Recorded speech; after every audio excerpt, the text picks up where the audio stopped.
अस्सलाम वालेकुम, welcome to novels Urdu library channel. कैसे हैं आप सब? उम्मीद करती हूँ सब खैरियत से होंगे। जैसा कि मैंने आपको आपसे पूछा था कि मुझे आप बताएं कि जो लॉन्ग नावल है उसको मैं पार्ट्स में पोस्ट कर दिया करूँ, तो आपने कहा था कि हाँ जी बिल्कुल ठीक है, उसको पार्ट्स में कर दिया, क्योंकि लॉन्ग नावल एक टाइम में पढ़ना बहुत मुश्किल होता है। तो मैं फिर इसको पार्ट्स में ही पोस्ट किया करूँगी। ये जो नावल मैं अभी आज शुरू करने वाली हूँ, ये नावल मैं इसकी 5 एपिसोड मैंने पहले पोस्ट कर चुकी हूँ। इस नावल का नाम तेरे इश्क का आंचल है। इसकी 5 एपिसोड मैंने पहले पोस्ट कर दी है। उसका लिंक मैं डिस्क्रिप्शन बॉक्स में दे दूँगी, ताकि जिन्होंने नहीं पढ़ा वो पढ़ लें। ये नावल बहुत ही अमेज़िंग है। ये नावल एपिसोड वाइज़ आ रहा था, इस वज़ह से मैं थोड़ा-सा स्टॉप हो गई थी, क्योंकि वो फिर एपिसोड का वेट करना पड़ता था। 2-2 3-3 दिन के बाद एपिसोड आती थी। क्योंकि अब ये नावल कंप्लीट हो चुका हुआ है, तो अब मैंने इसको रिलैक्स होके जो है वो मैक्सिमम आपको नावल जो है ये वीडियो बनाकर वॉइस में पोस्ट करूँगी। तो ये अब मैं आगे से, यानी कि जो पास्ट मैंने 5 एपिसोड पोस्ट किए हैं, उसके आगे से मैं इसको शुरू कर रही हूँ। और जो इसको शुरू से पढ़ना चाह रहे होंगे, तो वो फर्स्ट एपिसोड से पढ़ लें या सुन लें। ये नावल रूड हीरो का है और फोर्स मैरिज का है, और बहुत ही ज़बरदस्त नावल है। रिवेंज बेस का है, रोमांटिक नावल भी है। अमेजिंग नावल है। तो उम्मीद है कि आपको पसंद आएगा। तो नावल शुरू करने से पहले मैं एक छोटी सी आप लोगों से बात करना चाहती हूँ। अगर आप मेरे चैनल पे मेरी वीडियो देखते हैं, मेरी वॉइस में वीडियो देखते हैं, और मेरे ही चैनल से वीडियो डाउनलोड करके आप कहीं पे भी अपलोड करते हैं यूट्यूब पर, या अपने चैनल कोई बनाकर करते हैं, तो वो ऐसा ना करें, क्योंकि इस तरह कॉपीराइट क्लेम आ जाता है। तो उसमें क्या होता है, या तो स्ट्राइक आ जाती है।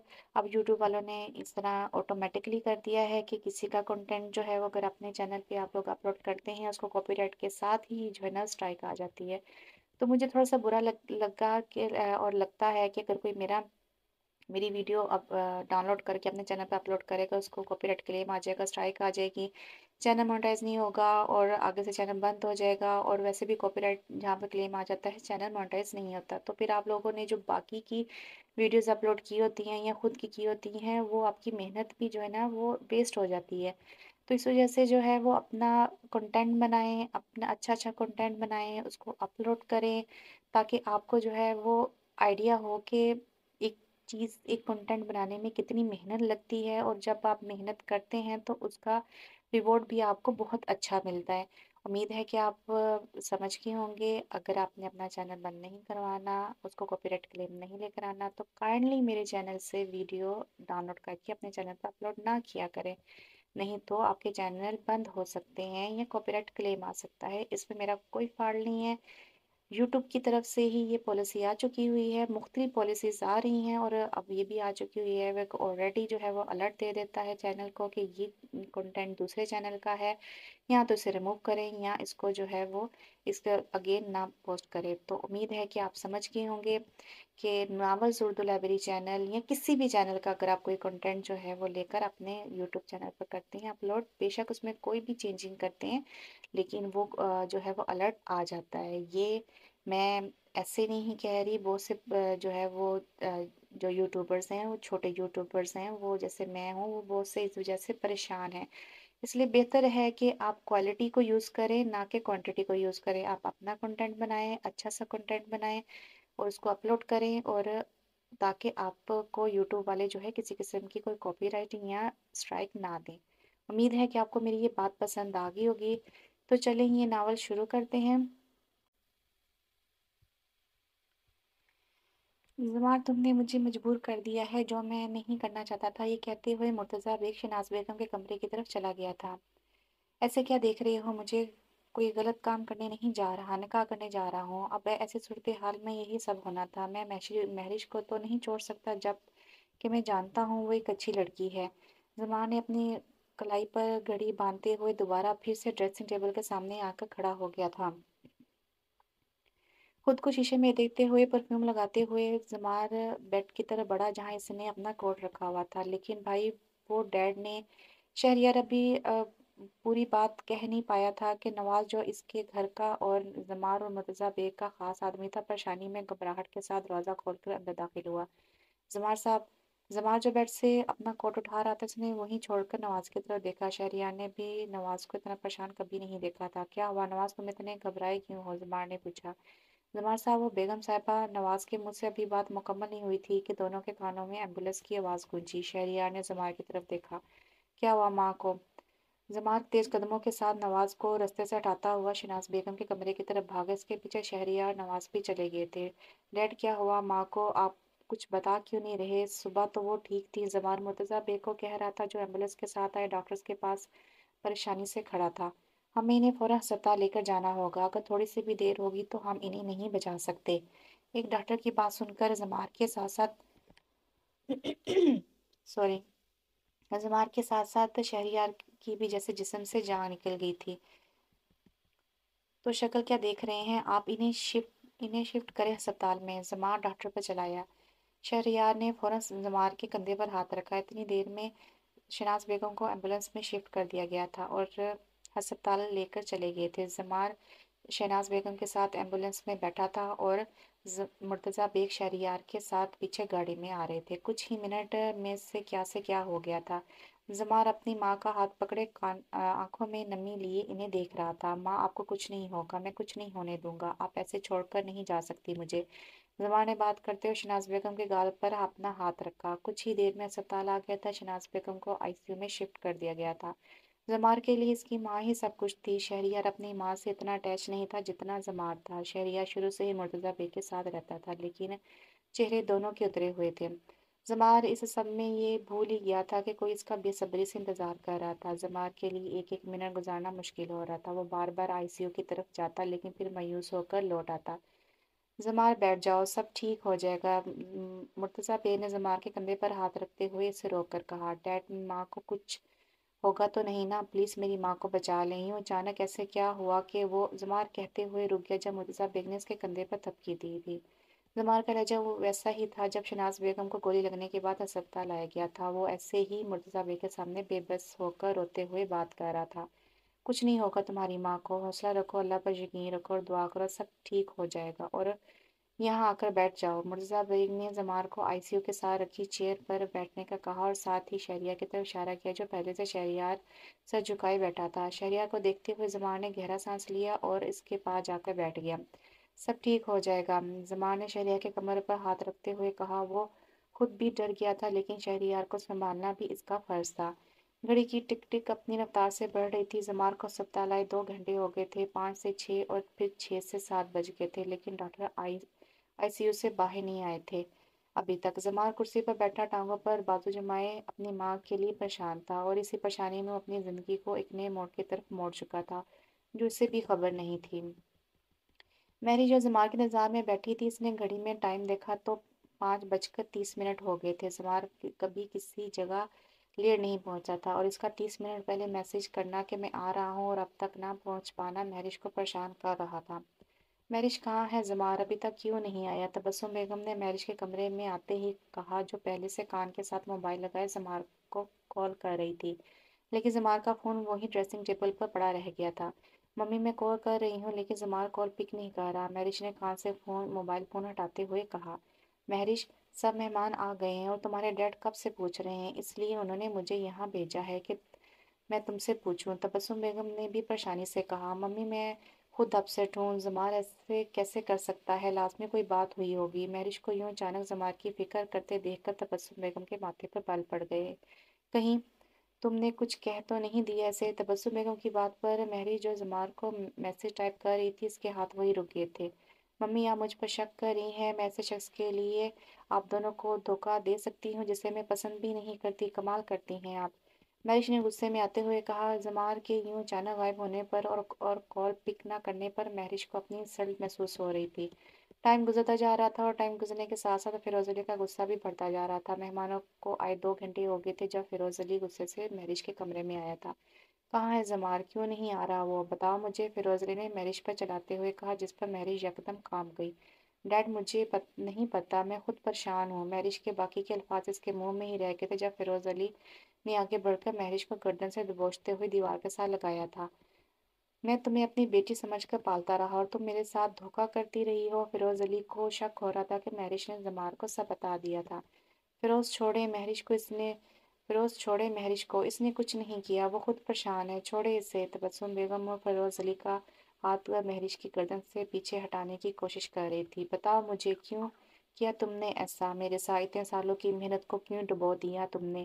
فیروز علی نے مہرش کی گردن پر اپنے ہاتھ کی گرفت مضبوط کی۔ ڈیڈ، میں نے ایسا کچھ نہیں کیا، میرا یقین کریں، میں آپ کی قسم کھا کر کہتی ہوں۔ مہرش اپنی بند ہوتی سانسوں کے ساتھ بامشکل کہہ پائی تھی۔ چھوڑ دیں، اپنی بیٹی کو مار دیں گے کیا؟ اگر یہ مر گئی تو پھر آپ لے لینا مرتضی بیگ کی فیملی سے بدلہ۔ تبسم بیگم نے کہتے ہوئے فیروز علی کے ہاتھ کو اپنے دونوں ہاتھوں سے زور لگا کر پیچھے کیا۔ ہوش میں آ جائے، ہماری بیٹی ایسی نہیں ہے جیسا آپ سمجھ رہے ہیں، آپ پہلے پتہ تو کروائیں کہ وہاں ہوا کیا ہے۔ تبسم بیگم کی بات پر فیروز علی نے مہرش کی طرف دیکھا جو اپنا سانس بحال کر رہی تھی۔ تمہاری ماں سچ کہہ رہی ہے کیا؟ فیروز علی نے مہرش کو جیسے کہا، مہرش کی آنکھوں میں آنسو آ گئے تھے۔ ڈیڈ، میں آپ کو کیسے دھوکہ دے سکتی ہوں؟ میں ایسا کچھ کرنا تو دور کی بات، میں ایسا کچھ سوچ بھی نہیں سکتی۔ مہرش نے آگے بڑھ کر فیروز علی کا ہاتھ پکڑتے ہوئے کہا۔ میں پتہ کرواتا ہوں کیا ہوا ہے وہاں۔ فیروز علی نے مہرش کے سر پر ہاتھ رکھتے ہوئے باہر آ گیا تھا۔ فیروز علی کے جاتے ہی تبسم بیگم نے آگے بڑھ کر مہرش کو گلے سے لگایا تھا، وہ بری طرح کانپ رہی تھی۔ فیروز علی نے جب مرتضی بیگ کے گھر اپنے بندوں سے پتہ کروایا تو اس کے بندوں نے آ کر بتایا کہ مرتضی بیگ کے گھر کوئی بھی نہیں ہے، پورا مینشن اندھیرے میں ڈوبا ہوا ہے، یہاں تک کہ وہاں کوئی گارڈ بھی نہیں تھا۔ اس کا مطلب مرتضی بیگ پھر ایک بار بچ نکلے اس کا مطلب مرتضی بیگ تم پھر ایک بار بچ نکلے ہو، لیکن تمہارا یوں بچ کر نکلنا زیادہ دیر نہیں رہے گا۔ تم نے میری نفرت کو اور بھڑکا دیا ہے۔ اب میں تمہارے ساتھ اور زمار کے ساتھ وہ سلوک کروں گا کہ تم موت مانگو گے تو تمہیں موت نصیب نہیں ہوگی۔ فیروز علی نے غصے سے اپنی مٹھیاں بند کی اور گھر کے اندر لان میں آ گیا جہاں نکاح کی تقریب رکھی تھی۔ کچھ مہمان جا چکے تھے اور جو زیادہ قریب تھے فیروز علی کے وہ رکے ہوئے تھے۔ فیروز علی نے سب سے معذرت کرتے ہوئے ان کو الوداع کہا اور گھر کے اندر مہرش کے کمرے کی طرف چلا گیا تھا۔ کمرے کا دروازہ کھلتے ہی مہرش اور تبسم بیگم دونوں اٹھ کھڑی ہوئیں۔ جلدی سے تم دونوں اپنا سامان پیک کرو، ہمیں ابھی نکلنا ہے اور کوئی سوال نہیں۔ اب جیسا میں کہوں گا تم دونوں ویسا ہی کرو کہ جب وہ گھی سیدھی انگلی سے نہ نکلے تو انگلیاں ٹیڑھی کرنی پڑتی ہیں۔ اب مرتضی بیگ اور زمار کو میں ان کے طریقے سے ہی پیش آؤں گا۔ میں ارجنٹ ٹکٹ کروا رہا ہوں، ہم دبئی جا رہے ہیں کچھ دنوں کے لیے، اور ہاں تم اپنا فون آف کر دو، فیروز علی کہتے ہوئے کمرے سے باہر آ گیا تھا۔ فیروز علی نے اپنے پلان کے مطابق تینوں کا دبئی کا ویزا پہلے ہی لگوا کر رکھ لیا تھا، لیکن اسے اس بات کی خبر نہیں تھی کہ اسے کس حالت میں دبئی جانا پڑے گا۔ فیروز علی جانتا تھا کہ زمار کی زندگی کی دوڑ کس کے ہاتھ میں ہے اور اس کی جان کس میں بستی ہے۔ وہ اسے مہرش کے لیے تڑپانا چاہتا تھا۔ رات کے 11 بج گئے تھے جب ڈاکٹر نے ICU سے باہر آ کر مرتضی بیگ اور زمار کو بتایا تھا کہ شناز بیگم کی طبیعت اب بہتر ہے، لیکن اگر گھر میں اچھے سے دیکھ بھال نہیں ہو رہی تو انہیں اسپتال میں ہی شفٹ کر دیں، اگر ایسا دوبارہ ہوا تو ان کی جان بھی جا سکتی ہے۔ کومے میں گئے مریض کی جب حالت بگڑتی ہے تو اس کو بچانا بہت مشکل ہو جاتا ہے۔ ڈاکٹر کے لاکھ کہنے کے باوجود نہ زمار مانا تھا اور نہ ہی شہریار۔ مرتضی بیگ بھی ان دونوں کے آگے چپ ہو گیا تھا۔ زمار اور شہریار نہیں چاہتے تھے کہ ان کی ماں ان کی آنکھوں سے اوجھل ہو۔ رات کو اٹھ کر دونوں اپنی ماں کے پاس آ جاتے تھے۔ ٹھیک ہے، جیسے آپ لوگوں کی مرضی، لیکن ایسی نرس رکھیں جو ان کا 24 گھنٹے خیال رکھے۔ ڈاکٹر نے مزید کچھ ہدایت دیں اور شناز بیگم کو گھر لے کر جانے کی اجازت دے دی تھی۔ گھر آتے ہی شناز بیگم کو ان کے کمرے میں شفٹ کر دیا گیا تھا۔ زمار اور شہریار دونوں اپنی ماں کے پاس ہی تھے۔ مرتضی بیگ بھی وہیں تھا جب نواز کمرے میں آیا تھا۔ اس نے مرتضی بیگ کو باہر آنے کا اشارہ کیا، جس پر مرتضی بیگ دونوں کو شناز کے پاس چھوڑ کر کمرے سے باہر آ گیا تھا۔ ہاں بولو۔ باہر ٹی وی لانچ میں آتے ہی مرتضی بیگ نے نواز سے پوچھا، سر سب کام ٹھیک سے ہو گیا؟ وہ لوگ آئے تھے گھر کے باہر معلوم کرنے، لیکن انہیں یہاں سے کچھ معلوم نہیں ہوا اور میں نے پتہ کروایا ہے۔ فیروز علی اپنی فیملی کے ساتھ آج رات کی فلائٹ سے دبئی جا رہا ہے، یہ نہیں پتا کہ وہ کتنے دنوں کے لیے جا رہا ہے۔ نواز نے مرتضی بیگ کو ساری صورتحال بتائی۔ گڈ، سب ٹھیک سے ہو گیا ہے، ڈاکٹر نے بھی اچھے سے سب کچھ ہینڈل کیا ہے۔ زمار کو ذرا بھی شک نہیں ہوا۔ کچھ دن ہی صحیح فیروز علی کا گندا سایہ میرے بچوں سے دور رہے گا، لیکن تم پھر بھی الرٹ رہنا، وہ پلٹ کر آواز ضرور کرے گا، مرتضی بیگ نے نواز کو سمجھایا۔ اوکے سر، میں سمجھ گیا۔ نواز نے اجازت لی اور وہاں سے چلا گیا تھا۔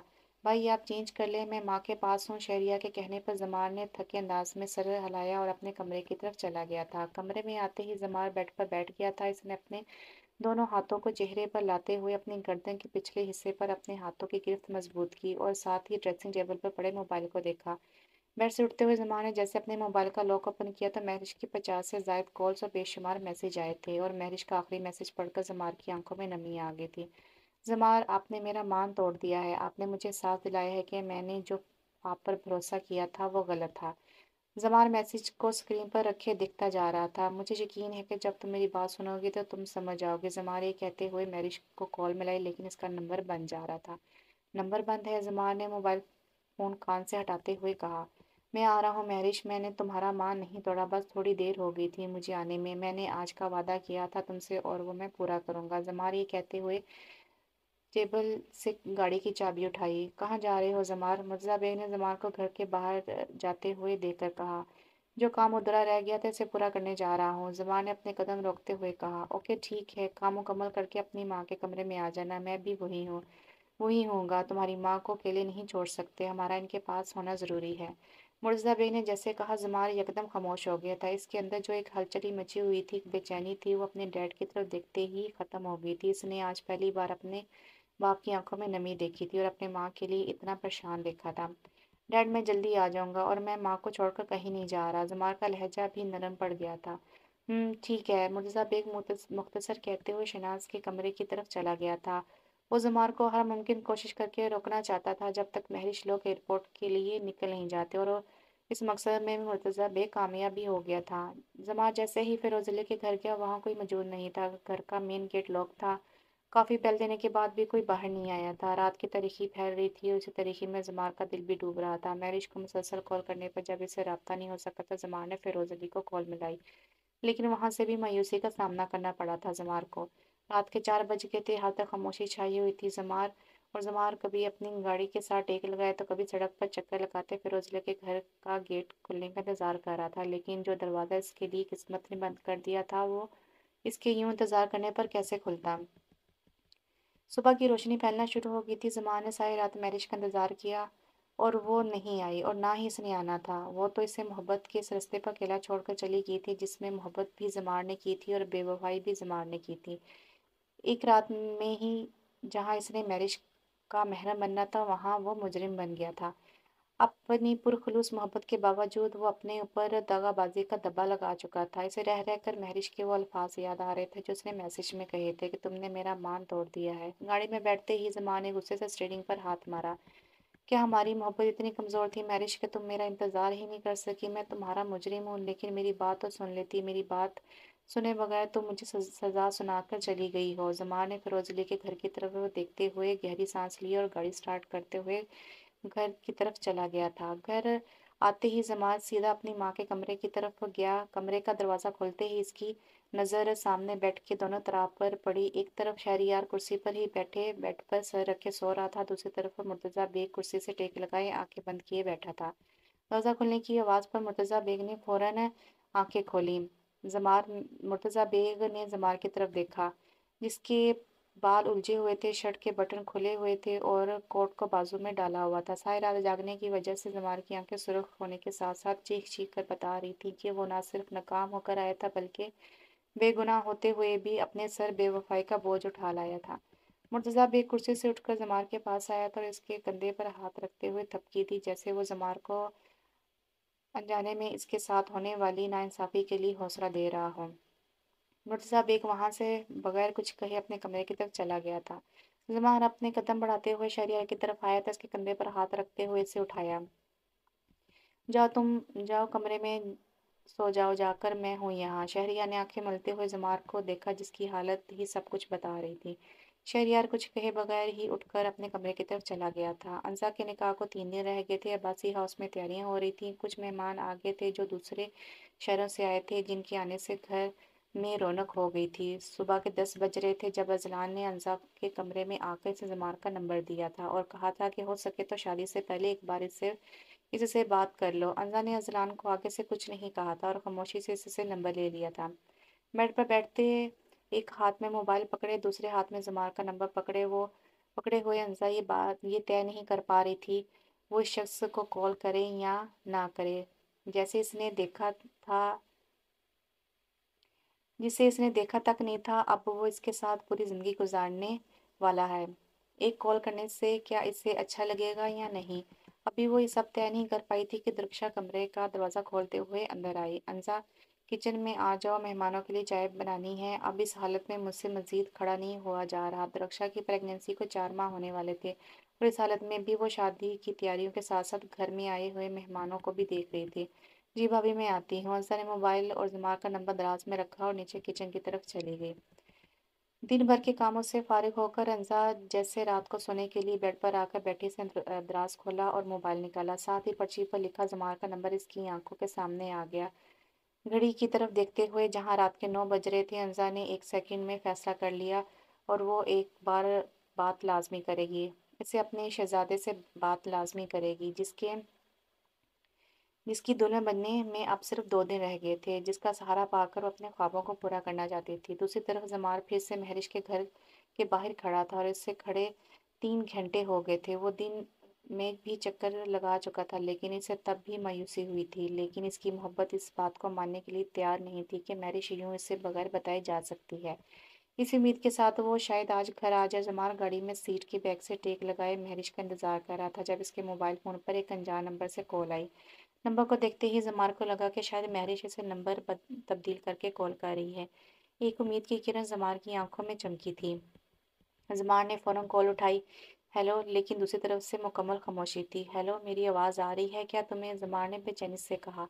दूसरी जानिब बंजा जो कॉल करके अभी बोलने वाली थी, जमाल की आवाज़ सुनकर जहां इसकी दिल की धड़कनें बेतरतीब हुई थी, वहीं वो यकदम खामोश हो गई थी। इसे जमाल की आवाज़ में एक बेचैनी और बेकरारी महसूस हुई थी, जिसे वो पहले से किसी की कॉल का इंतजार कर रहा हो, जो इसके लिए खास हो। इससे पहले कि अंसा इसी घबराहट के साथ कॉल बंद करती, जमाल फौरन बोल पड़ा।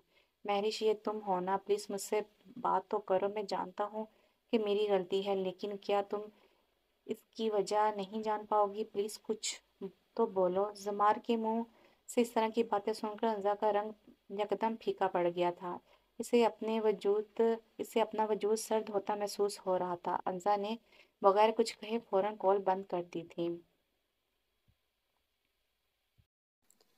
तो आज की एपिसोड कैसी लगी कमेंट में लाजमी बताइएगा। ये नावल बहुत ही ज़बरदस्त है। इंशाल्लाह इसको मैं डेली बेस पर आप पोस्ट करूँगी और मेरे चैनल को शेयर लाजमी करें, सब्सक्राइब लाजमी करें और अपने फ्रेंड्स के साथ लाजमी शेयर कीजिएगा। लाइक का बटन लाजमी दबाइएगा। और ये एपिसोड जो है वो मैंने स्टार्ट में कहा था कि मैं 6 पोस्ट कर रही हूँ, लेकिन 6 मैंने ऑलरेडी पोस्ट कर दी है। ये 7 से स्टार्ट है, तो इसे ऑनवर्ड जो है अब मैं पोस्ट करूँगी। तो इंशाल्लाह आपको ये नावल जो है वो अब डेली बेस पे मिलेगा। जैसे ये नावल ख़त्म होगा तो मैं एक नए नावल के साथ आपको, अमेजिंग नावल के साथ आपको मिलूँगी। तब तक के लिए इजाज़त दीजिए। अल्लाह हाफ़िज़।